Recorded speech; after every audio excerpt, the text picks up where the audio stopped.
제주에서는 이맘때쯤 길가나 밭에 마약류 양귀비가 자주 발견되는데요. 주로 바람을 타고 날아와 자생하는 경우가 최근 많아졌는데 관상용이랑 구분이 쉽지 않아 주의가 필요합니다. 이따금 기자가 보도합니다. 길가 풀숲 사이에서 눈에 띄는 분홍색 꽃들, 보라색 반점이 있고 털이 나 있는 줄기에는 도토리 모양의 열매가 달렸습니다. 이른바 나도 양귀비로 불리는 파파베르 세티게룸 DC. 제주와 남해안 일부 지역에 서식하는 마약류 양귀비의 한 종류입니다.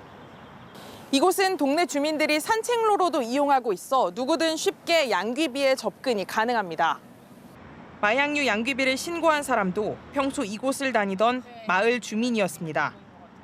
누군가 만약에 이 정보를 알고 있는 사람이면 이걸 악용할 수가 있잖아요. 몰래 채취해 가서 재배도 할 수 있고 또 2차, 3차의 가공 같은지 그런 위험이 있기 때문에 제가 제보를 하게 됐습니다. 이번에 길가에서 발견된 나도 양귀비는 70그루.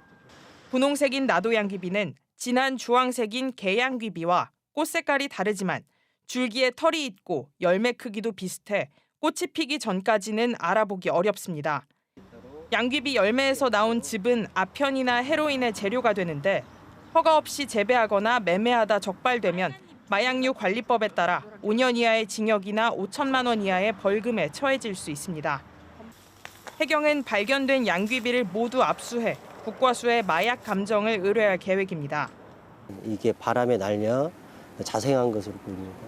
그래서 이 특징을 가지고 있는 양귀비를 봤을 때는 저희 해경청에 그 신고를 해주시면 저희가 그 압수를 해서 폐기 처분을 하고 있습니다. 제주해경에 적발된 마약류 양귀비는 지난 2023년 982그루에서 지난해 2010그루로 2배 넘게 늘었습니다. 과거에는 진통에 효과가 있는 것으로 알려져 집에서 재배하는 경우가 있었지만 최근에는 야생에서 씨앗이 날아와 길가나 텃밭에 자생하거나 관상용 양귀비로 착각해 키우는 경우가 많아 도내 곳곳에서 발견되고 있습니다. 해경은 오는 7월까지 양귀비와 대마 밀경작에 대해 집중 단속을 벌입니다. MBC 뉴스 이따금입니다. 인구 감소의 영향으로 원화 수가 10명이 채 되지 않는 작은 유치원이 늘고 있습니다. 아이들이 너무 적으면 사회성 발달이나 놀이에도 한계가 있는데요. 제주에서 이런 작은 유치원 여러 곳이 한 울타리에 모여 공동교육을 받는 시범 사업이 시작됐습니다. 장우리 기자입니다. 화창한 하늘 아래 노란 모자를 쓴 아이들이 비눗방울을 불고 있습니다. 재활용품을 이용한 놀이 시간인데 아이들이 입고 있는 옷이 조금씩 다릅니다. 원화수가 적은 유치원 3곳의 아이들이 중심 유치원에 함께 모여 수업을 받는 날이기 때문입니다. 모인 아이들은 원화가 3명에서 10명 사이인 작은 유치원에 다니는 탓에 평소 또래와 다양한 상호작용을 할 기회가 부족합니다. 제주도 교육청이 지난달부터 작은 유치원 아이들을 모아 한 울타리 유치원 시범 사업을 시작한 이유입니다. 친구가 많이 있는 거. 줄다리기랑 훌라후프 하는 게 좋아요. 새로운 친구들이랑 엄마 아빠 놀이해서 재밌었어요. 읍면 지역의 공립유치원 원화수가 급격히 줄어든 것도 시범사업 도입의 배경 중 하나입니다. 도심지를 제외한 도내 병설 유치원 총 55곳 중 원화가 10명 이하인 유치원은 30곳. 전체의 절반이 넘고 아이들이 한 명도 없어 휴원 상태인 유치원도 2곳이나 됩니다. 저희 유치원 같은 경우는 또 3명이다 보니까 굉장히 팀게임이나 협동활동이나 이런 게 좀 어려운데 왔을 때 팀게임도 경험할 수 있고 다양한 또래 경험도 경험할 수 있어가지고 굉장히 좋은 기회가 된 것 같습니다. 소규모 유치원에 아이를 보내던 학부모 역시 이런 활동을 반깁니다. 아이들한테는 경험이 너무나 중요한데 학교가 하나 더 생기고 친구가 하나 더 생겼다고 생각해서 그런지 매일 좋아하고 만족도가 높아요. 늘 가고 싶어 하고요.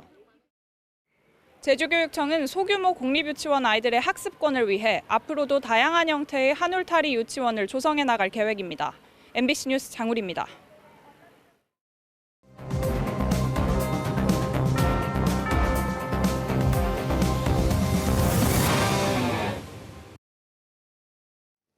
제주도가 원도심을 활성화하겠다며 건축물 고도 완화 방침을 발표했는데요. 그러나 기준 용적률을 지금보다 축소하기로 해 논란이 예상됩니다. 특히 재개발과 재건축에 초점을 맞추다 보니 오래된 단독주택과 다세대 주택은 사실상 혜택에서 제외돼 정책 효과를 거두지 못할 거란 지적이 나옵니다. 송원희 기자가 보도합니다. 40년 지난 낡은 주택들이 들어선 제주시 삼도이동 남성마을. 2023년부터 재개발 사업을 추진하고 있습니다. 기존 주택 300여 채를 허물고 800세대가 넘는 아파트를 지을 계획입니다. 이를 위해 용적률을 현재 250%에서 300%로 늘리고 고도도 30m에서 45m로 완화해달라고 도의회에 청원했습니다. 대지 면적에 대한 건축물의 연면적 비율을 나타내는 용적률이 높아지면 건축 가능한 면적이 늘어나 사업성이 개선되기 때문입니다. 그러나 제주도가 최근 발표한 고도 완화 방침에는 기준 용적률이 지금보다 줄어듭니다. 이종 일반 주거 지역은 현재 250%에서 230%로 줄고 준주거 지역은 500에서 400%로 일반 상업 지역은 1000에서 800%로 축소됩니다.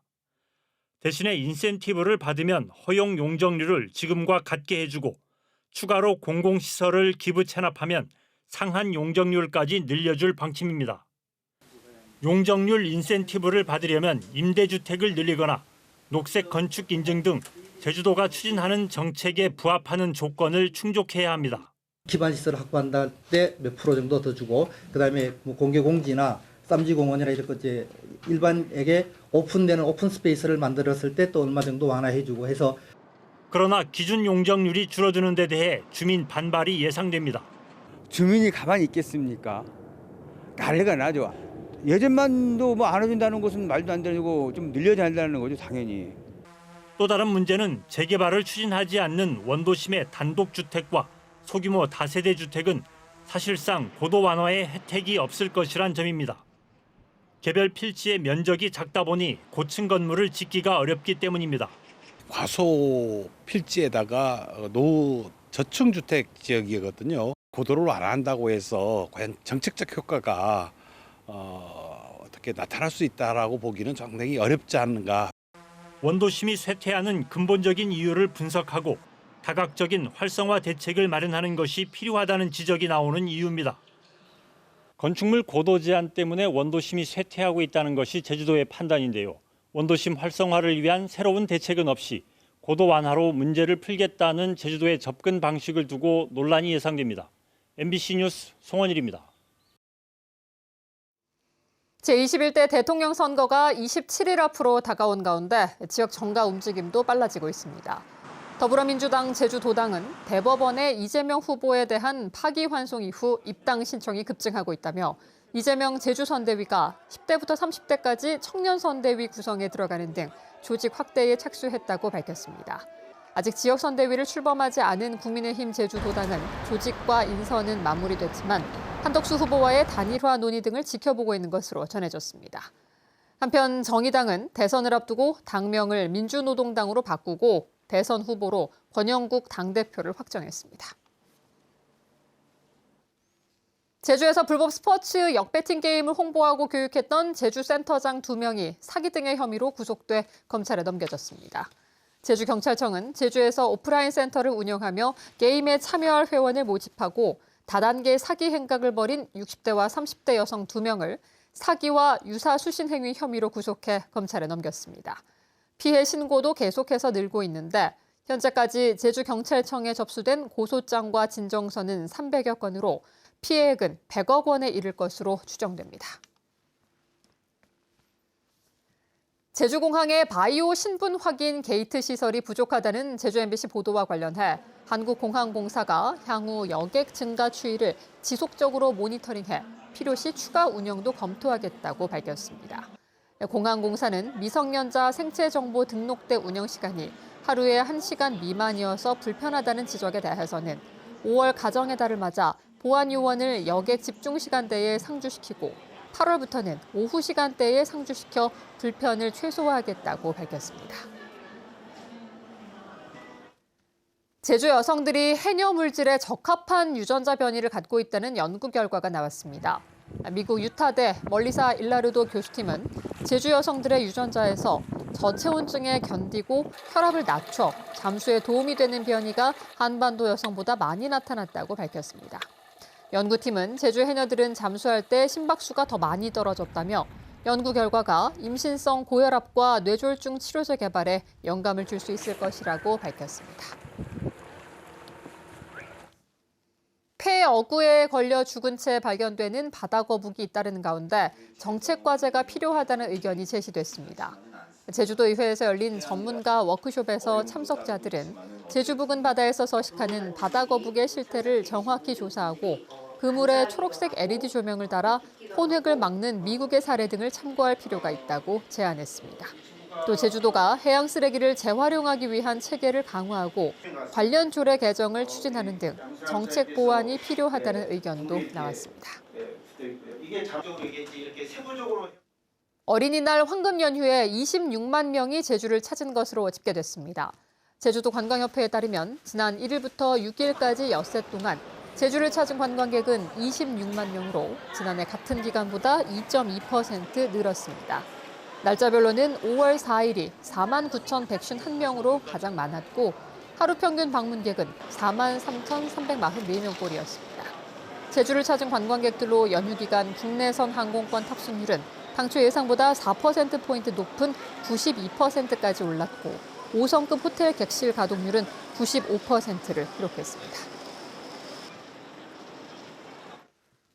제주 앞바다에서 물질을 하던 80대 해녀가 숨졌습니다. 오늘 오후 2시 10분쯤 제주시 제주항 동부두 앞바다에서 물질을 하던 80대 해녀가 심정지 상태로 구조돼 병원으로 옮겨졌지만 숨졌습니다. 해경은 숨진 해녀를 발견한 동료 해녀들을 상대로 정확한 사고 경위를 조사하고 있습니다. 에이펙 제주회의가 14일 동안의 일정으로 진행 중인 가운데 인적자원개발 실무회의가 제주국제컨벤션센터에서 개최됐습니다. 이번 회의는 한국교육부와 고용노동부 차관이 공동의장을 맡고 21개 회원국 실무급 대표단 등 200여 명이 참석해 지속가능한 내일을 위한 교육과 훈련, 고용 전략을 주제로 논의를 진행했습니다. 또 교육장관 회의에서 채택할 공동성명 내용을 정리하고 확정짓게 됩니다. 뉴스데스크 제주였습니다. 고맙습니다.